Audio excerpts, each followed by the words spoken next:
My name is Anne. At 26 years old, I got married 6 months ago to John, who is 30 and works as an office worker. The story I'm about to share began when John unilaterally decided to have his younger sister Molly move into our brand new house. This house, worth $45,000, was built for us as newlyweds. Ever since our engagement, John and I have been discussing the layout and choosing the furniture, planning to move in immediately after the wedding. When John's belongings arrived, I was surprised by the sheer volume. I asked him, "John, will this all fit in the house? Don't you think you have too much?" John nonchalantly replied, "Ha! Didn't I mention Molly is moving in with us?"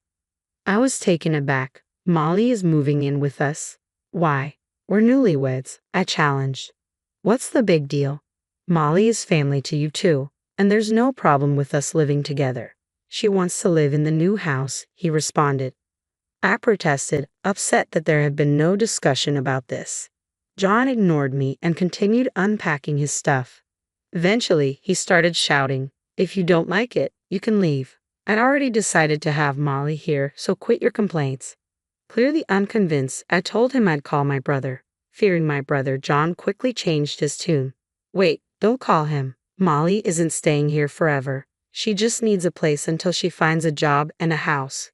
Can you please understand?" Reluctantly, I agreed. "Can Molly use the guest room, right?" I suggested. John made a dubious face and mumbled, "Ah, yeah," though he didn't seem convinced. I moved Molly's things into the guest room. After a hectic day of unpacking, we had completed more than half of it. We were having a toast to celebrate our move when the doorbell rang. It was already past 9 p.m., so I thought of ignoring it, but John hurriedly went to the front door, unlocked it, and let the visitor in. I was shocked as I was already dressed for bed. From the kitchen, John called out, "Hey Anne, Molly's here." Annoyed, I returned to the living room. "Welcome, Molly. What brings you here so late?" I asked, trying to hide my irritation. Molly retorted, "Can't I come home whenever I want? Now, where's my spacious room? Show me around, big bro." She flung open doors looking for another room on the second floor. "Here it is. This is the room for me, right, big bro?" I had a bad feeling and followed her upstairs. Molly was claiming my workroom as hers. I couldn't help raising my voice. "This is my workroom. It can't be your room." John suggested, "Why not make this Molly's room?" "No way," I insisted. I then suggested the room next to it, intended for John's hobby workroom. He panicked. "Not that room. I've been looking forward to using it. I chose the wallpaper and everything." "No way." The only option left was the future children's room, currently being used as a guest room. Still unsatisfied, Molly snapped, "You're quite insolent, aren't you? Not listening to the head of the household. Quite cheeky for a freeloader who depends on him for meals." I lost all energy to argue back, thinking, who's the real freeloader here? While heading back to the living room, I heard Molly asking, "Hey big bro, do we have anything to eat? I'm hungry." I ignored her and continued my solo celebration of our move. They seemed to be having an argument, but I didn't care until John came over and said, "You're always going against me and drinking all high and mighty." He took the wine bottle and gulped it down, then shouted, "If you can't listen to me, get out. I'm the head of the household. Don't underestimate me." He left with Molly. Despite the late hour, I decided to call my brother and tell him about Molly. He picked up the phone on the first ring, as if he was waiting for it. However, I could tell from his voice that he was angry. "Are you mad, bro? Were you sleeping?" "I'm sorry," I said. It turned out I called him in the middle of an argument with his wife. "What's up? Did the move go smoothly?" he asked, sounding frustrated. I couldn't help but ask, "Don't you have to talk to your wife? Is it okay to leave her like this?" John replied tiredly, "It's over for us." Worried, I suggested visiting him, but he said he'd rather be left alone for now. I began to tell him about Molly, how she had started living with us from the first day of our married life, and how she refused to use the guest room. I'd even mentioned that John and Molly had been calling me bratty and telling me to do as I was told. My brother was concerned, thinking I was being treated like a servant by my husband and Molly, but I laughed off his concerns. "I'm your sister, right? Me, a servant? If they can manage it, let them try," I retorted. He laughed and said, "Good point, but call me if anything happens." We then shifted the topic to the problems between my brother and his wife. What I heard left me flabbergasted. Apparently, his wife had been seeing men from a dating site and was having an affair. He found out because she accidentally sent him a message meant for her lover. John had been suspecting her infidelity for some time, and once he got confirmation, he took her phone away and sent her back to her parents. He was planning to visit her parents' home tomorrow for a discussion. We ended the call, agreeing that both of us were in terrible situations, and decided to catch up over the phone again soon. While tidying up the remaining boxes, I waited for my husband and Molly to come home. They returned late at night, cheerfully drunk. As I continued unpacking, they approached me. "Molly and I have thought of a great idea. Let's make our bedroom Molly's room. We can each sleep in our workrooms.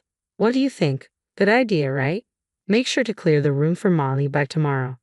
I replied, "There's something I want to make clear." I asked them how much Molly would contribute towards groceries and household supplies each month and how long she planned to stay. My husband started to panic. "What? You want to get money from jobless Molly? I'll pay for my salary, so there's no problem, right?" Molly added, "How long will I stay?" "Until I'm satisfied. My mom's cooking is all old-fashioned and I don't like it. Plus, she's annoying at home, always nagging me to do laundry and cleaning. Here, I can do whatever I want without spending a dime. It's the best. If you don't like it, Anne, why don't you move out?" I snapped, "Then let's split the household expenses. I will work to cover my share. Feel free to use your salary for yourself and Molly." For some reason, they seemed pleased with this, even though I added, "You will need to take care of your own chores." It seemed like they weren't really listening, so I made sure to leave a written note about it.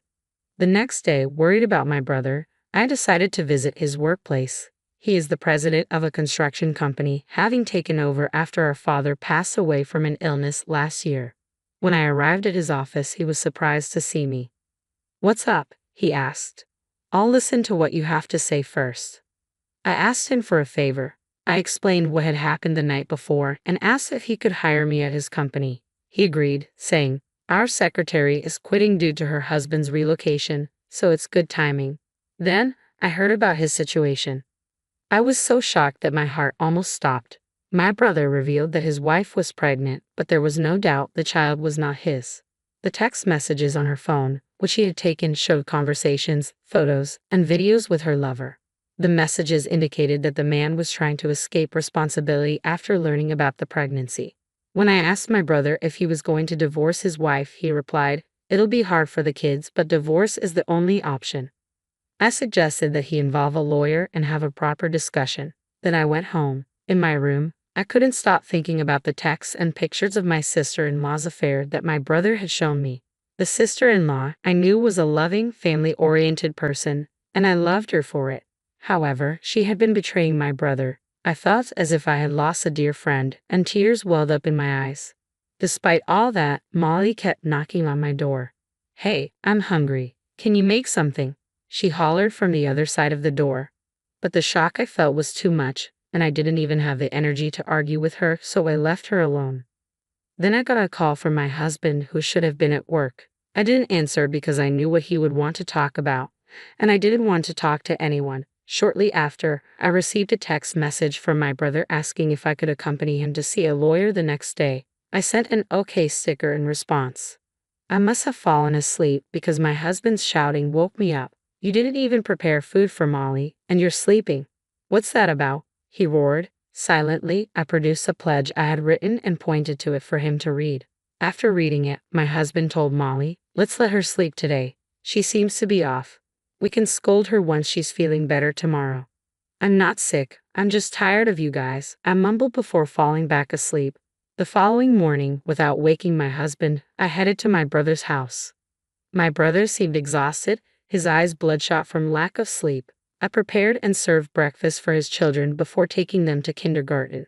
In the car, the children said, "Mommy and Daddy had a fight, and Mommy left the house. Mommy was the bad one. She left us at home and went out.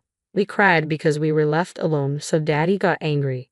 The children thought maybe it was better not to have their mother around because she easily got angry. I told them, "I see. If you're lonely, call Auntie." "Okay," they responded cheerfully. "Yay, we might get lonely today." I couldn't tell for sure, but I got the impression that they didn't seem sad even though their mother wasn't there. After dropping the children off at kindergarten, I turned my attention back to helping my brother navigate his difficult situation. I headed to the law office with my brother. The lawyer told us that there was ample evidence from the pictures and videos on my sister-in-law's smartphone, line messages, and recorded conversations between her and my brother.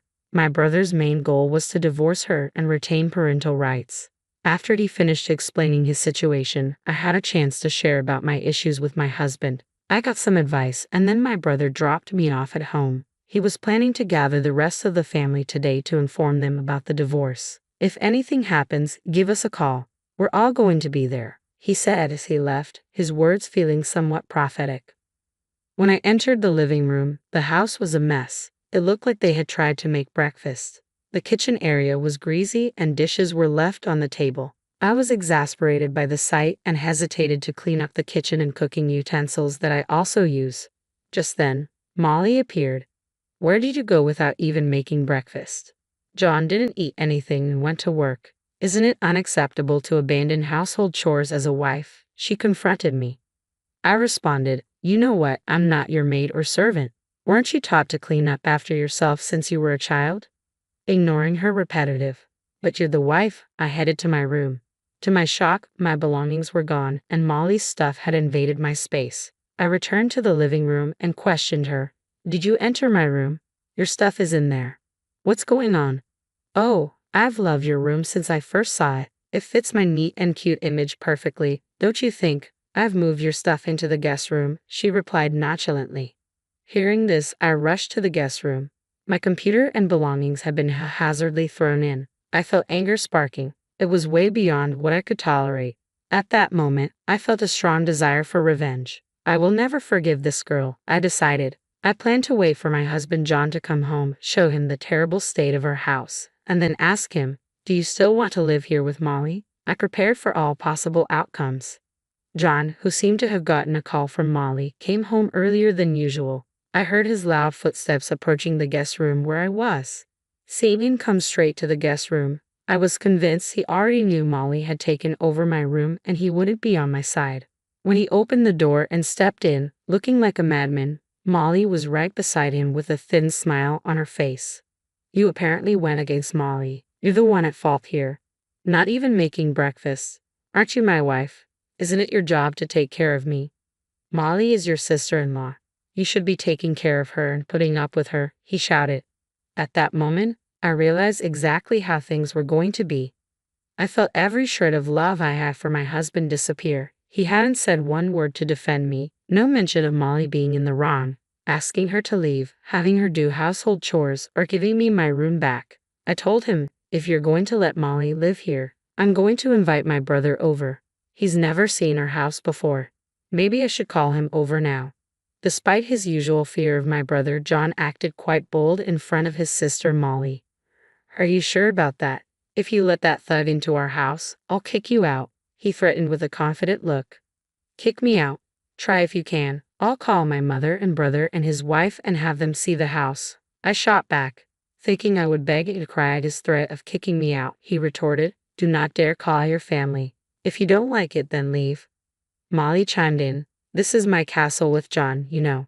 You have no right to call anyone here. Even if your family comes, we'll just kick them out."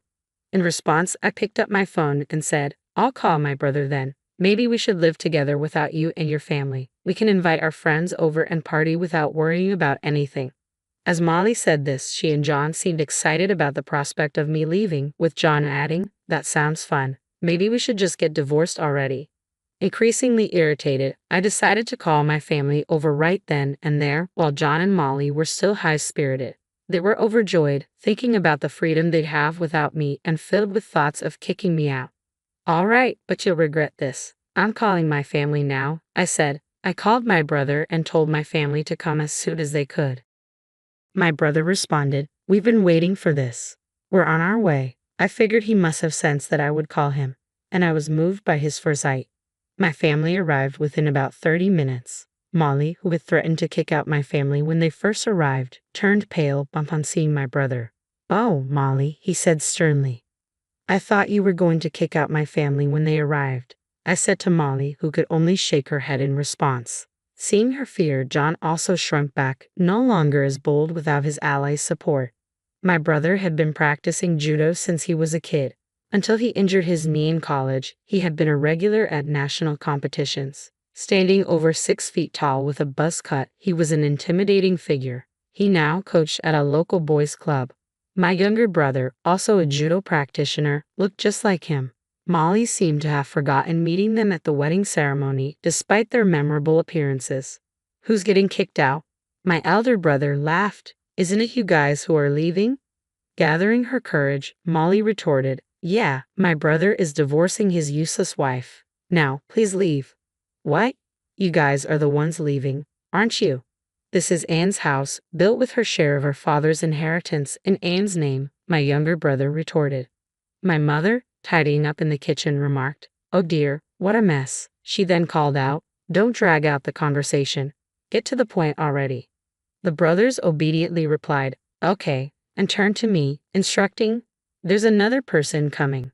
Let them in when they arrive, while gesturing for John and Molly to sit down. We have 2 matters to discuss today. The first is that we need you to leave, my elder brother told my husband and Molly. When Molly asked, brother, is it true that this is Anne's house? John hesitated. Well, I was talking to the contractors about the interior and stuff, so I thought it was my house. But maybe it's not. But I'm the head of the household, right? He had assumed it was his house simply because he considered himself the head of the household without thinking about where the money came from. You know that being the head of the household and being the owner of the house are 2 different things, right? My brother responded. John fell silent, but Molly retorted, I won't leave. Do you know about residency rights?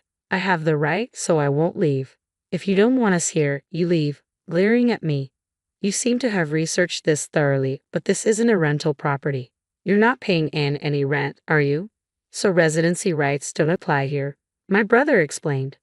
John, trying to resist, said, but I'm married to Anne, right? I can't leave. I won't separate. Just then, the doorbell rang. The guest my brothers had mentioned had probably arrived. When I opened the front door, my sister-in-law, my older brother's wife, stood there crying. I let her into the house. I asked my brother, your wife is here with your kid. What should we do with them? My mother suggested taking the child to a room upstairs. After showing her to the room, I let my sister-in-law into the house. John was shocked when he saw her. How did you find out where we live? I'll explain everything properly, so please go home for today, he said, acting suspiciously. At this point, my elder brother intervened. Did you forget my wife's face? This is the second matter we need to discuss. Upon hearing this, the color drained from John's face. You mean she is? John stammered, realizing she was my brother's wife. He tried to make a run for it but seemed paralyzed. My wife is pregnant with your child. Did you guys do something to get pregnant? My brother threw down copies of evidence of the affair on the table. What's your next move? For me, it's divorce. Nothing less. Molly, scared of getting caught up in this mess, said, I'll pack my things and go back to my parents' house, and tried to escape upstairs. But my younger brother promptly told her, we've got a truck loaded with boxes. Start packing your things right now. He walked out to get the boxes. Molly asked, am I leaving today? But when she saw my brother glaring at her, she seemed to give in. My wife and John can sort this out first. Sign the divorce papers, my elder brother instructed, handing the papers and a pen to his wife. Seeing that custody was assigned to him instead of her, she hesitated. He said, that's what the kids want. Your opinion doesn't matter. She signed the divorce papers, tears streaming down her face. Next time, take care of the child in your belly. I won't ask you for child support. In return, don't ever show your face to my kids unless they want to see you. I won't stop them if they want to see you when they grow up. Hearing this, she apologized to my brother on her knees. I noticed the tears welling up in my brother's eyes. I realized how hard it had been for him. Next, it was my turn. So, Anne, what are you going to do? My brother asked. I choose divorce too. I want him out of my house as soon as possible, I replied. My husband dropped to his knees, apologizing profusely. I don't want a divorce. Please forgive me. Besides, it could be his child, not mine. But my brother cut him off. I'm good with 2 kids. I've had surgery to make sure I can't have any more. John went speechless. My brother handed me the blank divorce papers. If you want him out right away with Molly, have him sign these. I told my husband to sign, And he did, maybe giving up or wanting to escape this place with Molly. I then handed my husband 2 pledge documents prepared by my lawyer, one for John and one for Molly. They pledged to pay for the damage they caused to the house, roughly $30,000 in total, and to never enter my house again. John looked at my brother and me as if he wanted to complain. But when my brother glared at him, he reluctantly signed the pledge document. Shoulders slumped, he tried to go upstairs to pack his things, but my brother interrupted. "Oh, I got a marriage license for you guys when I got the divorce papers." He handed his wife the marriage license. She immediately signed it and said, "John, sign it quickly. You've messed up my life, so you have to take responsibility. I'm having this baby. You can't escape." With a crazed look, my husband signed it, crying and saying, "Just do whatever you want." Finally, my brother yelled, "Hey, you won't say anything unless I ask? Don't you have anything to say to me?" My husband finally apologized to my brother, almost scraping his head on the floor. After that, we all hastily packed my husband's and Molly's belongings into boxes, loaded them onto the truck that had arrived, and took them to their parents' house. With that, my brief married life came to an end. I thought I would live alone in this big house, but my mother offered to sell her house and move in with my younger brother. It seems my older brother, too, is going to sell his house and move in with his 3 children. My mother and brother are going to buy this house for me with the money they got from selling their houses, telling me, "Why not build a new house when you get married next time?" But I keep saying I'm good with an apartment. We got a dog that the kids had always wanted. Although we had some bad memories in this house, we are now living a life full of laughter and happiness. My ex-husband reportedly married my ex-sister-in-law half a year later and is living with her at his parents' house. He seems to be working day and night to pay for the damage to the house.